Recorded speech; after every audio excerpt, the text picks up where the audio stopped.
Chapter 8. We capture a flag. The next few days, I settled into a routine that felt almost normal. If you don't count the fact that I was getting lessons from satyrs, nymphs, and a centaur. Each morning, I took ancient Greek from Annabeth, and we talked about the gods and goddesses in the present tense, which was kind of weird. I discovered Annabeth was right about my dyslexia. Ancient Greek wasn't that hard for me to read, at least no harder than English. After a couple mornings, I could stumble through a few lines of Homer without too much headache. The rest of the day, I'd rotate through outdoor activities looking for something I was good at. Sharon tried to teach me archery, but we found out pretty quick I wasn't any good with a bow and arrow. He didn't complain even when he had to snag a straw arrow out of his tail. Foot racing? No good either. The wood nymph instructors left me in the dust. They told me not to worry about it. They'd had centuries of practice running away from lovesick gods, but still, it was a little humiliating to be slower than a tree. And wrestling? Forget it. Every time I got on the mat, Clarice would pulverize me. There's more where that came from, punk, she mumbled in my ear. The only thing I really excelled at was canoeing, and that wasn't the kind of heroic skill people expected to see from the kid who had beaten the Minotaur. I knew the senior campers and counselors were watching me, trying to decide who my dad was, but they weren't having an easy time of it. I wasn't as strong as the Ares kids or as good at archery as the Apollo kids. I didn't have Hephaestus' skill with metalwork or, gods forbid, Dionysus' way with vine plants. Luke told me I might be a child of Hermes, a kind of jack of all trades, master of none. But I got the feeling he was trying to make me feel better. He really didn't know what to make of me either. Despite all that, I liked camp. I got used to the morning fog over the beach, the smell of hot strawberry fields in the afternoon, even the weird noises of monsters in the woods at night. I would eat dinner with Cabin 11, scrape part of my meal into the fire, and try to feel some connection to my real dad. Nothing came. Just that warm feeling I'd always had, like the memory of his smile. I tried not to think too much about my mom, but I kept wondering, if gods and monsters were real, if all this magical stuff was possible, surely there was some way to save her, to bring her back. I started to understand Luke's bitterness and how he seemed to resent his father, Hermes. So, okay, maybe gods had important things to do, but couldn't they call once in a while, or thunder, or something? Dionysus could make Diet Coke appear out of thin air. Why couldn't my dad, whoever he was, make a phone appear? Thursday afternoon, 3 days after I'd arrived at Camp Half-Blood, I had my first sword fighting lesson. Everybody from Cabin 11 gathered in the big circular arena where Luke would be our instructor. We started with basic stabbing and slashing, using some straw-stuffed dummies in Greek armor. I guess I did okay. At least I understood what I was supposed to do and my reflexes were good. The problem was, I couldn't find a blade that felt right in my hands. Either they were too heavy or too light or too long. Luke tried his best to fix me up, but he agreed that none of the practice blades seemed to work for me. We moved on to dueling in pairs. Luke announced he would be my partner, since this was my first time. Good luck, one of the campers told me. Luke's the best swordsman in the last 300 years. Maybe he'll go easy on me, I said. The camper snorted. Luke showed me thrust and parries and shield blocks the hard way. With every swipe, I got a little more battered and bruised. Keep your guard up, Percy, he'd say, then whap me in the ribs with the flat of his blade. No, not that far up. Whap, lounge, whap, now back, whap. By the time he called a break, I was soaked in sweat. Everybody swarmed the drinks cooler. Luke poured ice water on his head, which looked like such a good idea. I did the same. Instantly, I felt better. Strength surged back into my arms. The sword didn't feel so awkward. Okay, everybody circle up, Luke ordered. If Percy doesn't mind, I want to give you a little demo. Great, I thought. Let's all watch Percy get pounded. The Hermes guys gathered around. They were suppressing smiles. I figured they'd been in my shoes before and couldn't wait to see how Luke used me for a punching bag. He told everybody he was going to demonstrate a disarming technique how to twist the enemy's blade with the flat of your own sword so that he had no choice but to drop his weapon. This is difficult, he stressed. I've had it used against me.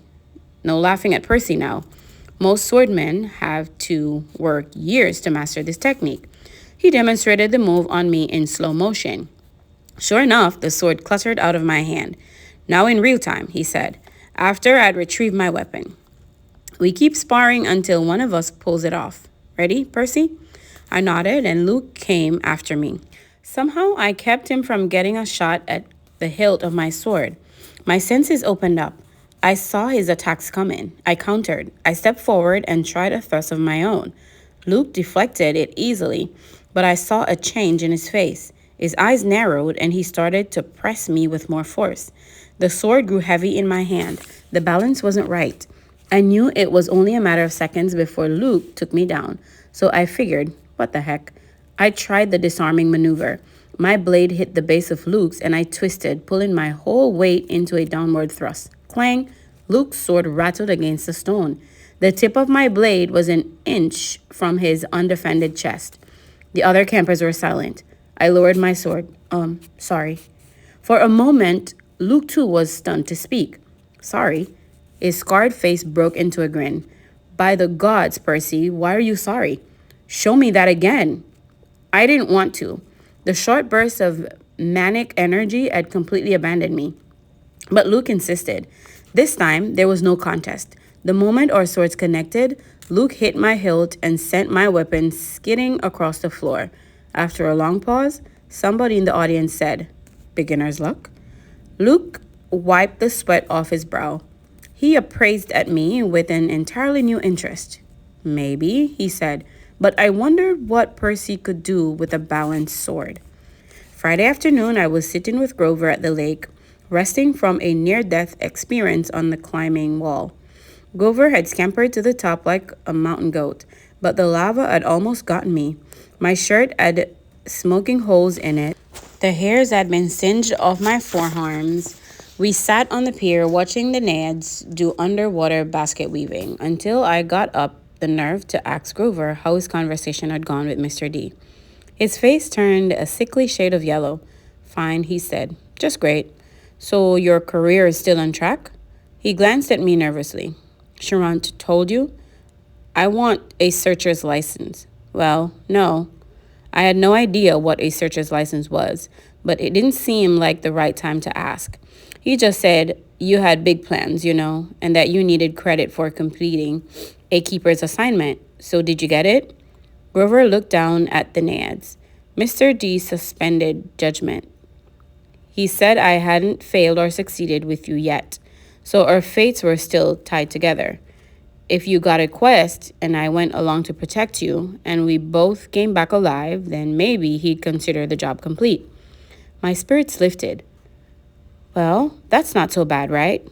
But he might as well had transferred me to a stable cleaning duty. The chances of you getting a quest, and even if you did, why would you want me to come along? Of course I'd want you to come along. Grover stared glumly at the water. Basket weaving? Must be nice to have a useful skill. I tried to reassure him that he had lots of talents, but that just made him look more miserable. We talked about canoeing and swordplay for a while, then debated the pros and cons of the different gods. Finally, I asked him about the 4 empty cabins. Number 8, the silver one, belongs to Artemis, he said. She vowed to be a maiden forever, so of course, no kids. The cabin is, honorary. If she didn't have one, she'd be mad. Yeah, okay, but the other 3, the ones at the end, are those the big 3? Grover tensed. We were getting close to a touchy subject. No, one of them, number 2, is Heresies, he said. That's another honorary thing. She's a goddess of marriage, so of course she wouldn't go around having affairs with mortals. That's her husband's job. When we say the big 3, we mean the 3 powerful brothers, the sons of Cronus, Zeus, Poseidon, Hades. Right, after the great battle with the Titans, they took over the world from their dad and drew lots to decide who got what. Zeus got the sky. I remembered Poseidon the sea, Hades the underworld. Uh-huh. But Hades didn't have a cabin here. No, he doesn't have a throne on Olympus either. He sort of does his own thing down in the underworld. If he did have a cabin here, Grover shuddered, well, it wouldn't be pleasant. Let's leave it at that. But Zeus and Poseidon, they both had like a bazillion kids in the midst. Why are their cabins empty?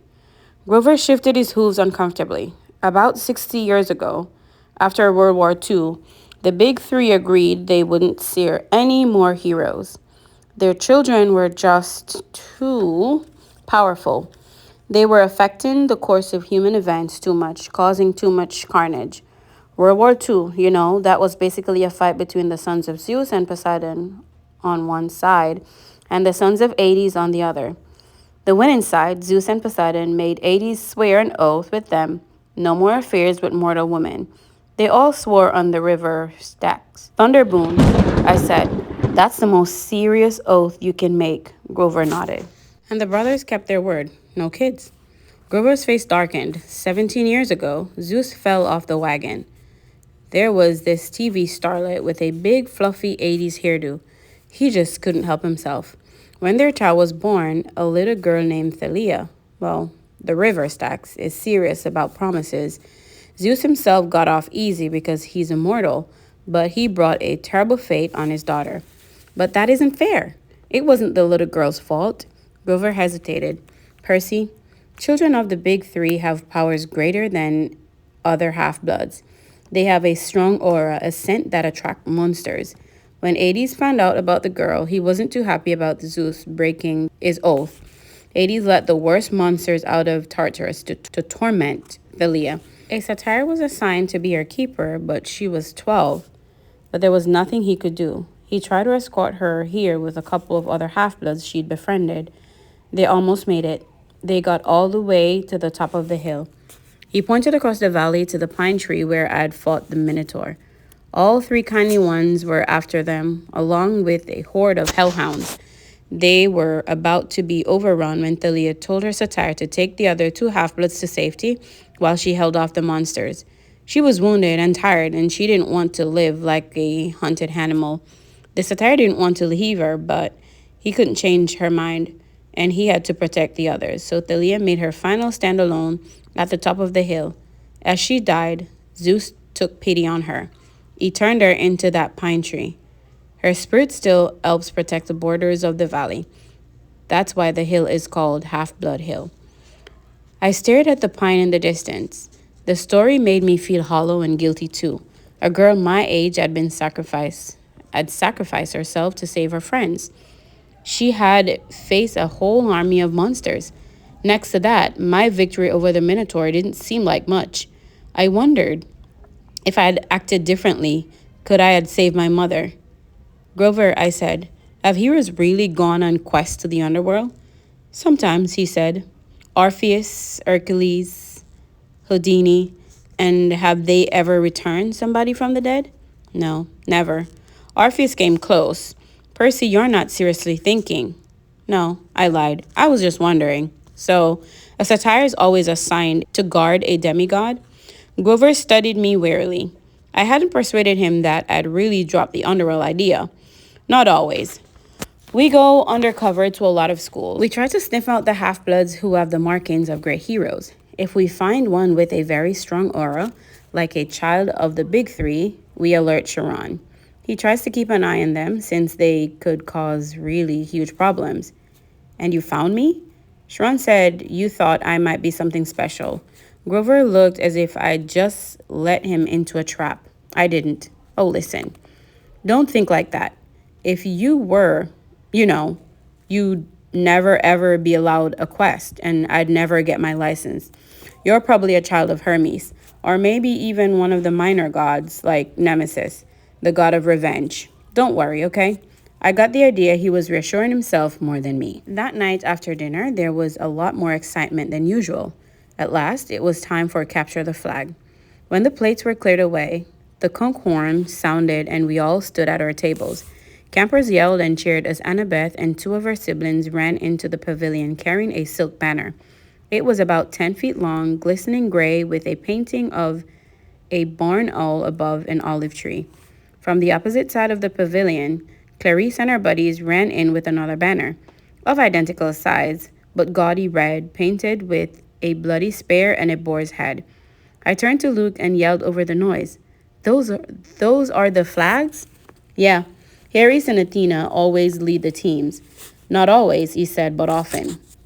So if another cabin captures one, what do you do? Repaint the flag? He grinned. You'll see. First we have to get one. Whose side are you on? He gave me a sly look as if he knew something I didn't. The scar on his face made him look almost evil in the torchlight. We've made a temporary alliance with Athena. Tonight, we get the flag from Ares, and you are going to help. The teams were announced. Athena had made an alliance with Apollo and Hermes, the two biggest cabins. Apparently, privileges had been traded. Shower times, chore schedules, the best slots for activities in order to win support. Ares had allied themselves with everybody else. Dionysus, Demeter, Aphrodite, and Hephaestus. From what I've seen, Dionysus' kids were actually good athletes, but there were only two of them. Demeter's kids had the edge with natural skills and outdoor stuff, but they weren't very aggressive. Aphrodite's son and daughters, I wasn't too worried about. They almost sat out every activity and checked their reflections in the lake and did their hair and gossiped. Hephaestus's kids weren't pretty, and they were only four of them, but they were big and burly from working in the metal shop all day. They might be a problem. That, of course, left Ares' cabin a dozen of the biggest, ugliest, meanest kids on Long Island or anywhere else on the planet. Chiron hammered his hoof on the marble. Heroes, he announced. You know the rules. The creek is the boundary line. The entire forest is fair game. All magic items are allowed. The banner must be prominently displayed and have no more than 2 guards. Prisoners may be disarmed, but may not be bound or gagged. No killing or maiming is allowed. I will serve as referee and battlefield medic. Arm yourselves. He spread his hands, and the tables were suddenly covered with equipment, helmets, bronze swords, spears, oxide shields, coated in metal. Whoa, I said. We're really supposed to use these? Luke looked at me as if I were crazy. Unless you want to get skewered by your friends in cabin 5. Here. Sharon thought these would fit. You'll be on border patrol. My shield was the size of an NBA backboard with a big caduceus in the middle. It weighed about 1,000,000 pounds. I could have snowboarded on it fine, but I hope nobody seriously expected me to run fast. My helmet, like all the helmets on Athena's side, had a blue horsehair plume on top. Harris and her allies had red plumes. Annabeth yelled, "Blue team, forward!" We cheered and shook our swords and followed her down the path to the south woods. The red team yelled taunts at us as they headed off toward the north. I managed to catch up with Annabeth without tipping over my equipment. Hey, she kept marching. So what's the plan? I asked. Got any magic items you can loan me?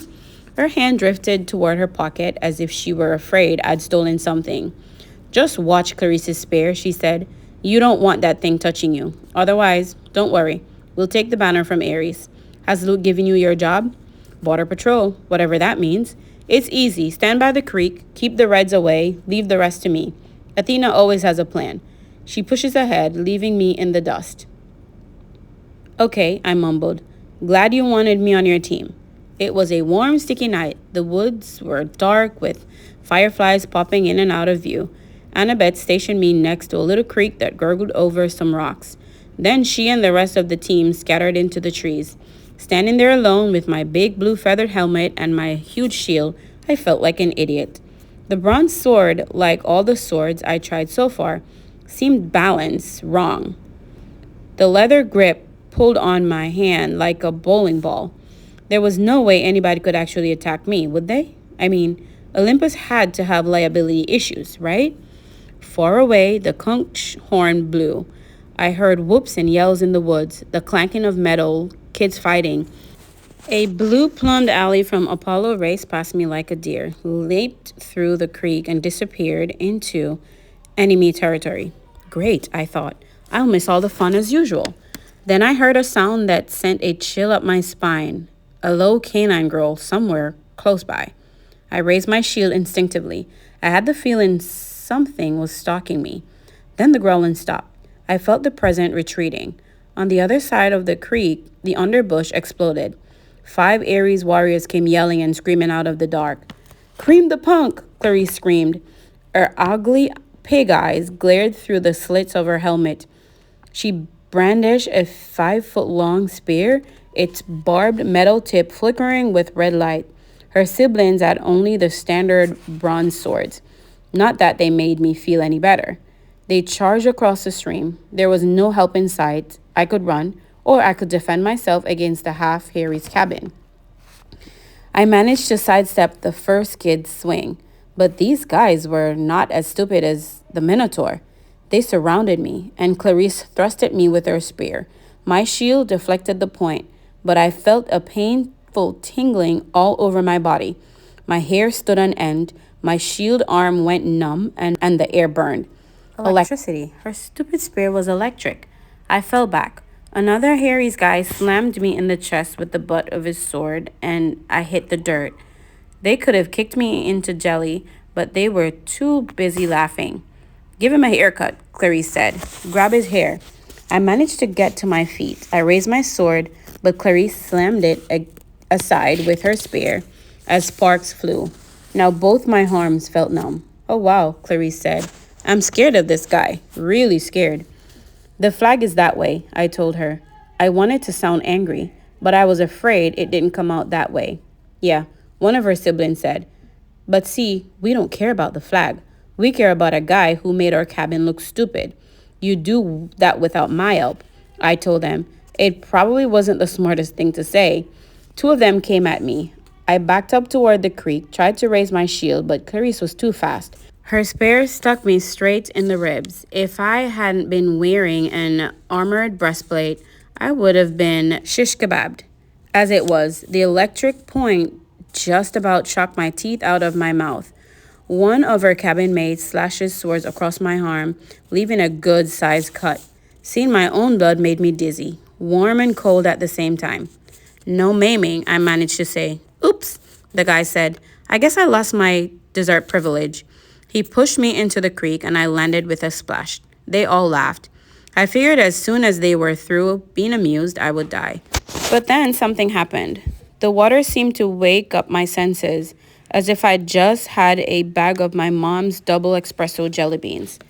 Clarice and her cabin mates came into the creek to get me, but I stood to meet them. I knew what to do. I swung the flat of my sword against the first guy's head and knocked his helmet off. I hit him so hard I could see his eyes vibrating as he crumbled into the water. Ugly number 2 and ugly number 3 came at me. I slammed one in the face with my shield and used my sword to shear off the other guy's horsehair plume. Both of them backed up quick. Ugly number 4 didn't look really anxious to attack, but Clarice kept coming, the point of her spear crackling with energy. As soon as she thrust, I caught the shaft between the edge of my shield and my sword, and I snapped it like a twig. Ha! She screamed. You idiot! Your corpse breath worm. She probably would have said worse, but I smacked her between the eyes with my sword butt and sent her stumbling backward out of the creek.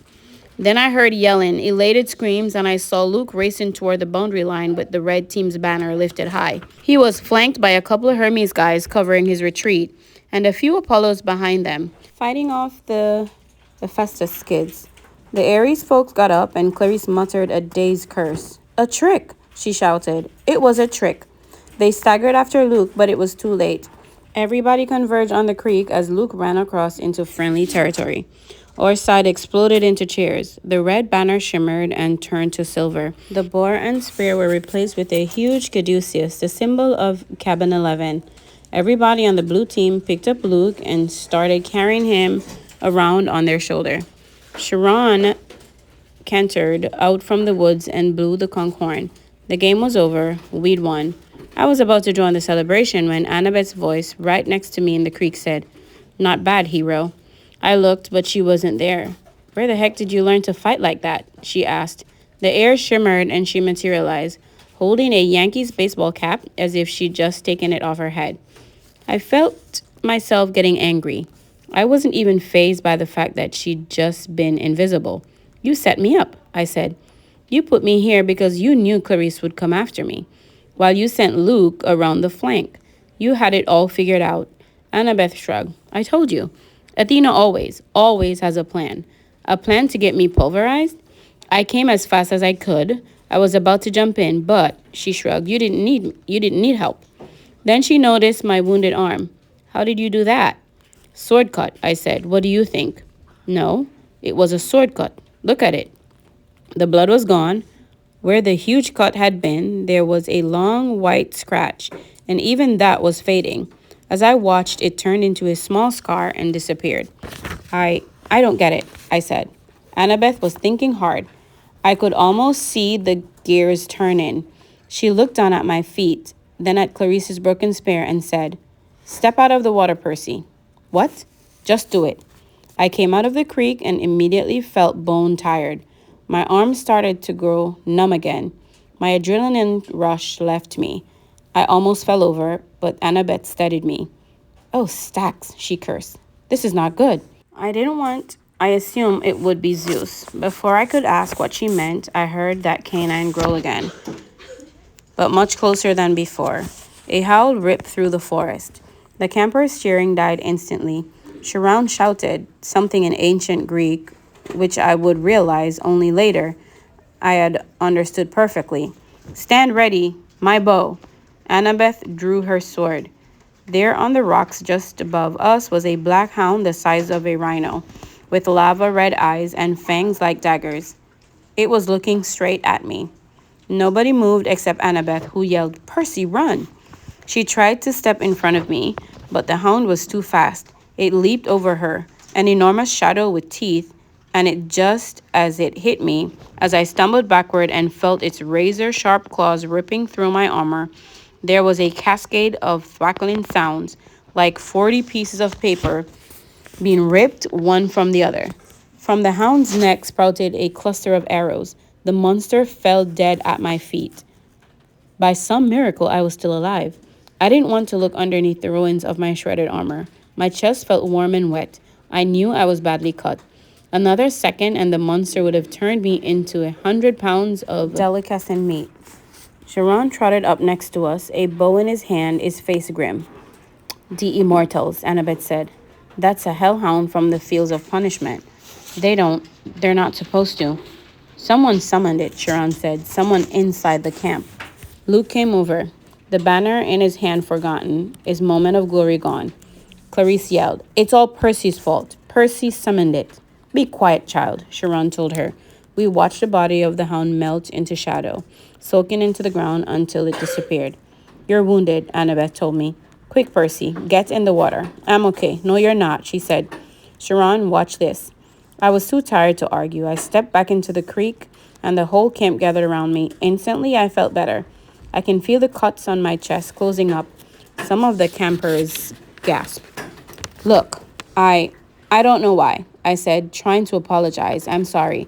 But they weren't watching my wounds healed. They were staring at something above my head. Percy, Annabeth said, pointing. By the time I looked up, the sign was already fading, but I could still make out the hologram of green light spinning and gleaming, a 3-tipped spear, a trident. Your father, Annabeth murmured. This is really not good. It is determined, Sharon announced. All around me, campers started kneeling, even the Ares cabin, though they didn't look happy about it. My father, I asked, completely bewildered. Poseidon, said Sharon. Earth shaker, stormbringer, father of horses. Hail Perseus Jackson, son of the sea god.